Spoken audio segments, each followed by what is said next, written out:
Dan, RadioStyle. Hope everybody out there's having themselves a great day. Oh my gosh, hope you had a great holidays too.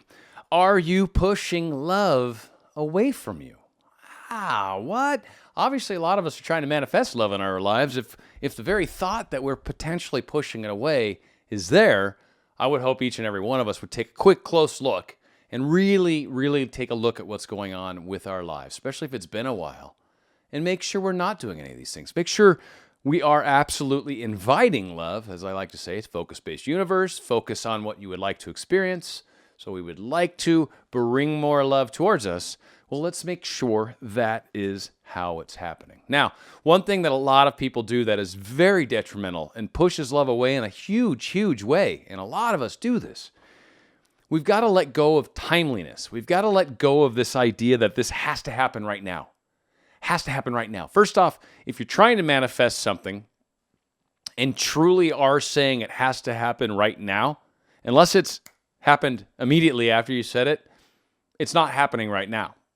So by saying right now, it has to happen right now is an acknowledgement in and of itself that it's not currently here right now. And the reason I'm stating this is because I want to make it happen right now. But on top of that, there's also some belief structures that some of us have that underlie this right now necessity, right? Like maybe I'm 40 years old and I'm running out of time, or maybe I've got 2 kids, and what man would want to be with a woman that's this age and has 2 kids? Like, I've got to do this now. I've got to get this before something else gets worse, before this thing becomes more of this unhealthy, unhappy situation. And I know some of you are like, well, but what if I am 40 and blah, blah, blah? Well, I'll say in the case of the person I met, she was definitely well into the age where you would be kind of maybe questioning. And then there was a dude like me that's looking for that woman that's that age. So, of course, there's someone looking for your age. There has to be, because you're perfect for them. So, again, it's that idea that we have to speed this up. This needs to happen because of such and such. I need to accomplish this because there's a dance coming up and I want to get invited to it. Or I need this to come up because our anniversary is coming up. Or I need to come up because so-and-so's getting married. And if I can't get them before then they're going to get married without me. Like that whole idea that there's a line in the sand that I have to do this now because of this, creates an instant sort of kind of detraction or pushes love away from you. It's not bringing it towards you. There's plenty of evidence to suggest around that, but certainly something I want a lot of us to kind of take a look at. Are we doing this? Do we have this urgency? I've talked about it frequently. Just the idea of urgency in and of itself is actually retrogressing or poor towards your, it's not helping you in creating what you're trying to manifest. So a lot of this that is holding us back in a lot of cases can be that timeliness. Can also be things like having junk from our past still in our energy, in our situation. So if you're trying to manifest a specific person and maybe you've got history with them and you've got some sort of thing that maybe it happened, maybe it's a trying to get the relationship back on track or whatever. Sometimes when we've got a little bit of that frustration, a little bit of that unresolved whatever it was that caused the fight, right? Maybe you guys were angry, you were arguing often, and because of that arguing is how you basically pushed each other apart, or someone finally said something so hurtful that the other just said, wow, I'm done, I'm out of here, I don't need this abuse. Like, whatever it was that was causing that underlying issue, if that has not been looked at, if that has not been resolved, if that has not been addressed, and you go right back into the relationship, that will happen again. When you don't have that energy resolved, when you don't have whatever that problem was talked about, resolved, taken care of, it will show back up. If you've got a past relationship, maybe you're trying to get into a new relationship right now and you're trying to create this new love and it's been a little while and all these things, right?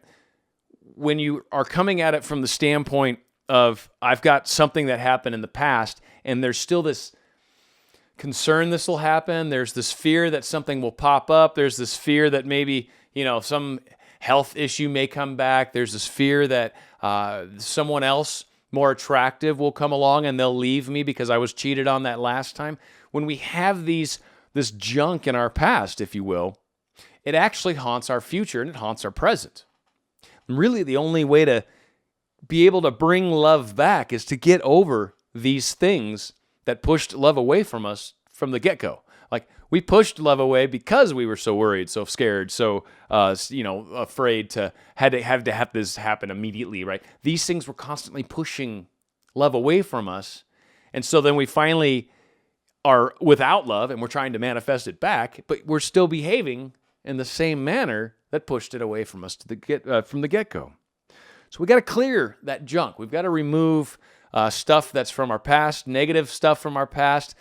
Even if there's a reminder maybe of an ex, but that ex you had an interesting relationship issue with, and every time you think of them, it reminds you of that cheating, or it reminds you of how they were abusive, or it reminds you of something. Maybe getting rid of that picture of them from being able to see it, or maybe unfriending them, as much as some people seem like they really, really hate doing that. But sometimes just not seeing them in your feed is enough to kind of keep it out of your mind a little bit. And often that's enough to get past these moments. Another thing a lot of us need to do is allow ourselves to gain control of our own lives. There's certain things that we may fear, we may not want to do, like the idea of going out and meeting people, maybe the idea of being social. When I go like to the Starbucks, I'm normally very quiet and I don't like to talk to people, but that guy I want to talk to keeps showing up there, but I'm afraid to talk to him. That fear, instead of trying to manifest a way not to have to face that fear, oftentimes facing that fear is the only thing keeping you from what you're after. The very fact that you actually reached out and talked to this person, that you took that chance, well, maybe that indicated to them, wow, this woman's stronger. She's very capable of handling her own things, or she's kind of forthcoming. She caught me off guard. I wasn't ready for that. And then all of a sudden, now you got a conversation going, and that was a big selling point. And for you, you were terrified. I was horrified to try to talk to this person. But when I finally did, oh my God, we couldn't separate from each other. Maybe the idea of online dating freaks you out. I can relate to that one, frankly. I've not done it. And it's not something that I think I would need to do, because I can very easily talk to people. I have no qualms about doing that. It's always been easy for me to do. But for some people, talking to people is very difficult. And maybe you don't ever find yourself getting out in places where you could actually bump into people. So in those cases, maybe online dating is the way to go. Maybe get that profile, put a little time, find a good picture, do the whole thing that you need to do. And maybe that's just the thing. You've got to face that. You might go on one date, and then you may meet somebody at the Starbucks, right? But the very act of going on that date, crossing that threshold, facing that fear, you taking control of your life, that is the powerful part. That is the takeaway. It's not that you necessarily went on an online date. It's that you did it, that you faced this fear, that you spoke to that person in line, that you went to that place that you wouldn't normally go. And it's a little outside of your comfort zone. I don't really like to dance. Why am I going to a disco? Or why am I going to the club to dance with my friends? And it's like, whatever. Maybe I'll have a couple drinks and then get out there and I'll do a dance, right? I'll dance once, or maybe, I don't know, who knows, right? And you end up going. And, maybe you meet somebody, maybe you don't, or maybe you're like, I don't really like dancing, but you're out on the dance floor just like, oh my God, I'm getting all this energy out of me, right? Like, who cares that I don't dance well? It felt so good just to get that energy out of me. Maybe that's the thing that needed to happen. Again, sometimes this thing that scares us, I've said this before, and as a general rule in my life, I mean this with all sincerity. I highly recommend this. I definitely say this to people I coach and teach. If there's something that scares you, and I don't mean scares you like a bear growling in the woods. That's a legitimate kind of fear. I'm talking scares you like talking to someone, or scares you like trying to get a new job, or scares you because it's unknown. It freaks me out because I don't know what's over there, so that scares me. Those fears are the fears that you should run to. You should run to those. Those are fears that are announcing to you, here's where you need to go. How do you know you need to go there? Because it scares the crap out of me. That's how we know. The very fact that it's been marked and highlighted with this scary kind ofness is what should attract us to it. But so many of us are like, no, right? That's not how you are going to work through this. Take control. Own your life. Own the parts of your life that are yours to own and yours to control. There's plenty about life that seems to kind of happen to us. I don't think it's random, but it happens to us, right? We experience it. We are a part of the experience, and we ebb and flow amongst that, right? For those things, stuff happens, right? So we just try our best to send out good stuff, create positive ripples, and make the best of it, right? Because sometimes you're going to get dealt a bad card. You make the best of what you're dealt with. Sometimes you're handed a lemon. You make lemonade, whatever you want to do. That's how you can take control of the things that you can, in fact, control. So once you've kind of worked through all these things that do tend to push love away, wanted to make sure we finished off on a positive. There's really 4 consistent things. I've seen people break it into 7s, 10s, 11s, 5s. Like, yeah, there's a lot of people that talk about ways to attract love to us and to really put yourself into a loving place.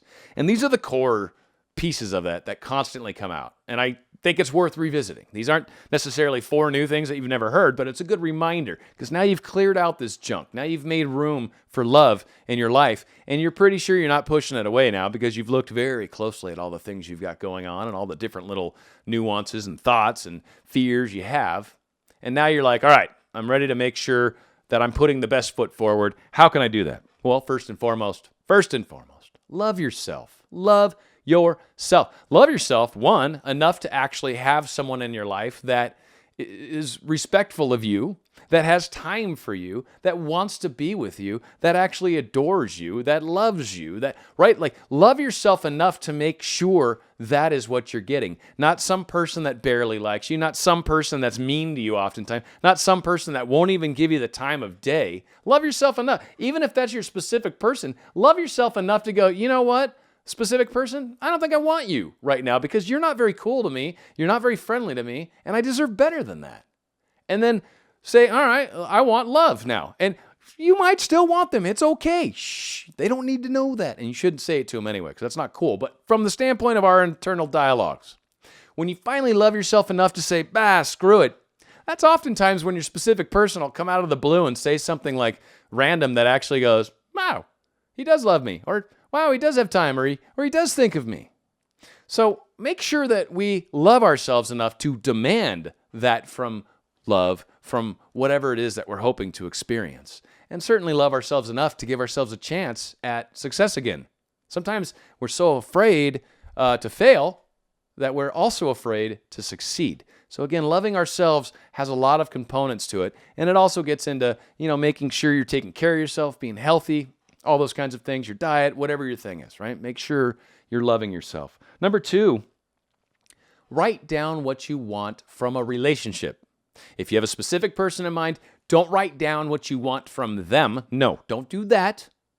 Write down what you want from a relationship. If you didn't know them, or if you're certainly looking for fresh love, right? Fresh love, none of that stale love, that love has been around a while, well past its stinky love? No. We're talking about that fresh stuff. We're talking the love that smells like you just opened up a pack of gum, right? That fresh kind of love. That's what I'm talking about. So in those cases, you want to write down what it is that you like or want from a relationship. How much time are you spending with each other? The quality of your time together. How much talking's involved? Is this a sense of humor? Are they intelligent? Do they like to travel? Do they like the outdoors? What's the thing? Are they into cars? Are they into machinery? Are they into computers? There's stuff that matters to you. Are they spiritual? Are they into the law of attraction, right? If there's things that are important to you, let's jot down some of those ideas. Let's jot down some of those things that matter to you. And let's see if we can get a list put together. Now, if there's a specific person, after you've written your list of what you would like a relationship to actually be, then what's fun is to compare your specific person to your list. Now, hopefully, if everything is done correctly and you truly are loving yourself, if not, go back to step 1. But if you truly are loving yourself, you'll actually find that your SP has many to most, if not all, of those particular things. In fact, if it's got many to most to all, then I might actually ask you to look at your specific person and say, all right, well, what's missing on your list of relationship stuff that they currently have? And see if you can maybe enhance your list a little further, because maybe there's something that you're not considering important in a relationship that your SP currently exhibits. That's also very helpful. It's helpful to notice and see it. Make that something that's on your mind and certainly written down on your list. You want to have that list. That list is something I recommend you go to on a somewhat regular basis. If not once a month, even if you're in a relationship, a healthy one at that, I still recommend spending time looking at what is a relationship to me? What do I want it to be? And what you'll find is even if you're in a relationship, it'll actually help enhance that relationship, and it'll give you a chance to maybe talk through things that are starting to bother you before you even realize they bother you. But if you're not in a relationship and you're interested in either a specific person or just the idea of being in love, it opens that doorway in a very, very powerful way. In fact, I give it the most credit in me finally finding the person that I'm with. I mean, it was finally when I stopped looking over here specifically and intently and finally kind of just let that all go and realized I deserved better than what I was seeking, and I deserved more than that, right? There was more to it that I was overlooking things because I cared so much about the person, but when the reality came down to it, I was overlooking things that mattered to me, like being able to spend time with them and those kinds of things. So it helps when we have that all written down. Third, feel it into existence. This is an important one. This is probably the most esoteric out of all of them, the most hard to hold on to, hard to grasp. But the idea of feeling it before you have it. Now, there's a lot of great techniques. We've talked about imagining from, living from the end. We've talked about as if. We've talked about trying to use all your senses. I've talked about even trying to take images within your mind and sort of 3D spin them. We've talked about trying to, well, senses, I've already said it, but trying to bring in as many senses as possible. Trying to bring in as much of that emotional connection that you can get. Now, does that always mean you're going to totally feel it like you're in love? No, not so much. But when you think about a meal, what's a meal you really like? I don't know. Like for me, I'm just going to go something stupid, but homemade, yummy mashed potatoes with some sort of delicious gravy. Like pretty much no matter what. That sounds good. I'd probably eat that just about any time unless I just got done eating a big giant bowl of them. But we're going to keep it simple. The very act of thinking about mashed potatoes, seeing the steam and kind of like, oh, and the gravy and just like that first bite and the texture, like, that's like feeling the love of mashed potatoes, even though I'm not going to make love to mashed potatoes, hopefully, because that would be creepy. But again, it's similar, right? So don't get too hung up on, am I feeling it enough? Am I not feeling enough? Not well. You're trying to get to the place where you're appreciating it, where you see it, where you want it, where you want to be with it, and spend the time and try to envision it as much as you can. When you're doing that, you're creating kind of more of a real concept. It's going to be different for some, right? Some it's very hard to imagine. Some people it's very hard to feel things that they can't feel yet. Some it's hard to imagine what it would be like to experience something before you ever have it. A great example is wealth. Like if you've never been wealthy before, it's really hard to imagine what wealth is like. If you've never been there, you don't really know. So there's sometimes things that can complicate trying to do that. Now, in the case of wealth, and not that I'm trying to get totally off subject, but it helps in relationships. I'll backtrack to it.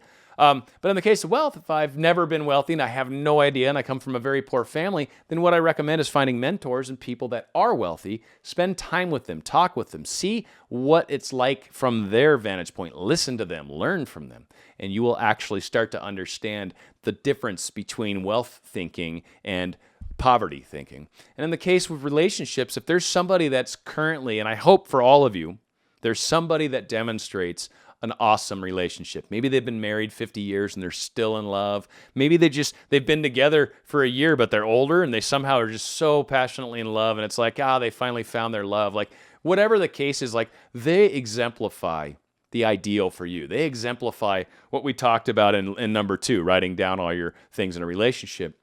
If you've got that example, then sometimes spending time talking to them, asking them their secrets, asking what matters to them can help, again, get you into that mindset. So if you're having a really hard time, maybe you need to find an example of somebody and spend a little bit of time with a mentor and try to learn. But these are definitely very powerful ways of trying to get it to feel itself into existence. And if you can do that, extremely powerful way of attracting love to you. All right, finally, awareness. This is huge. Probably in my mind, the most important aspect of all of this law of attraction crap, and it's why I teach it, truly is why I teach it. Otherwise, I think there's a whole lot of other things that are super important other than just law of attraction. Like I've talked about the 12 spiritual laws. Like I am kind of more of the ilk of all 12 of those really matter. And most everybody's just focusing on one of those 12 things, which is law of attraction. There's all sorts of other laws that are a part of that. So that being all said, I'm not trying to get off on a strange tangent, but awareness, noticing things, noticing obstacles, noticing the tests and the lessons that will come. And there will be tests. Someone even asked me this recently, and I'm kind of weird answering some of these things on a comment because it's really hard to put it in context. But in a video, I can give it a little bit of context. Whether people agree or disagree, it doesn't matter. At least I felt like I spoke to it as good as I could, right? Whether you agree or disagree or understand or don't understand. Really, from my concept, we are going to be tested. There will be times where things will pop up and you will question whether you want it that badly. You'll question whether or not you're crazy. You'll question whether or not you're going about this correctly. You'll question whether you've gone too far. You'll question whether you haven't gone far enough. You're going to question these things. Those questions are important, and you ask those questions internally. And what happens with me anyways, when I look at the question, I look at it and I go, okay, does this matter to me? Is this really that important? Yeah, it is. I mean, I could look at it sometimes and be like, yeah, but if I don't get it, I know I'll be fine too. And then be like, all right, cool. And then the question kind of comes back to me as like, well, do you still want this to happen? And it's like, well, yeah, definitely. If I've got a say in the matter, if I am deciding this for myself, well, yes, I would like to experience that the way it feels right now. I think that's going to be good, groovy in every sort of way possible. Sometimes your answer might not. Sometimes your answer would be like, no, like, this is not what I thought it was. After tasting it a little bit, it was like, no, this was not very cool at all. Great example of food choice that sounds good, and this is, some people are going to love it. So I'm sorry, I'm just using an example because it's just one that works for me. But rumaki, I think I'm saying that right, but it's basically bacon wrapped liver. It's kind of Chinese restaurants here in the Americas usually will serve this, right? And it's just bacon wrapped liver. And the first time I saw it, it looked like it was wrapped in bacon, and I'm like, oh, sweet, and it's Chinese food, and I love Chinese food. So there's very few things in Chinese food that I don't want to eat. And so, I grab one and I pop it in my mouth and start chewing on it. Well, instantly I felt that granularity of the organ beneath the bacon. And it was just like, oh, and I knew instantly it was the liver. And I was just like, oh, gross, right? So again, sometimes being aware of what you've just taken a bite of and understanding, ooh, this is not what I wanted, is part of the experience. Because we might ask for something. We might say, I want that job making $50 an hour. And that's great. And maybe you make $35 an hour, right? And you get that job making $50 an hour. And now all of a sudden you're working weird hours. Most of the time you hate what you're doing. You get odd attention. You're always in trouble. Right? The extra $15 an hour, yeah, it created more income, but it's created so many more headaches that I don't even enjoy life anymore. And so when you look at it from that standpoint, you're like, I did this for the money, not for the love of the job or not for enjoyment of what I'm doing for a living. So again, paying attention to what shows itself to us is huge. So many people see the contrast and they freak out. Oh, no, contrast can't be negative, la, la, la, la, la. And it's like, no, it's not negative. You didn't necessarily make this. This isn't necessarily you pushed out. This could be any number of things. Let's look at it for what it is for sure. Contrast. No matter what, it's contrast, right? Whether you created it, whether you didn't create it, whether it's here's the test, whether it's not, it's contrast. All right, cool. What does it do? Does it inspire some sort of thought? Does it make me question something? Does it make me look a little more deeply inward at something? Is it something I'm accusing others of? Am I doing this? Am I pushing this out? Is this my ripple? Right? Look at kind of what's happening. Pay attention. Be objectionable. I think that's right. Just make sure you look at what's happening. Pay attention. Try to see if there's any patterns or anything to glean or learn. And when you do that, you're going to be making the most progress forward as you can. And really a lot of this is sometimes about clearing away the dusty cobwebs in the way between what you desire and where you currently are at. It's like the cave in the Indiana Jones, the first movie, right? And then you just got spider webs in there all over the place, and he's just like peeling through them. Like the reality of that would suck, right? Because once you get a spider web on, you can't get it off. Can you imagine walking through a cave that's just covered in them? You'd have spider webs on you for years. You'd never wash them out. Anyway, I digress. Being aware.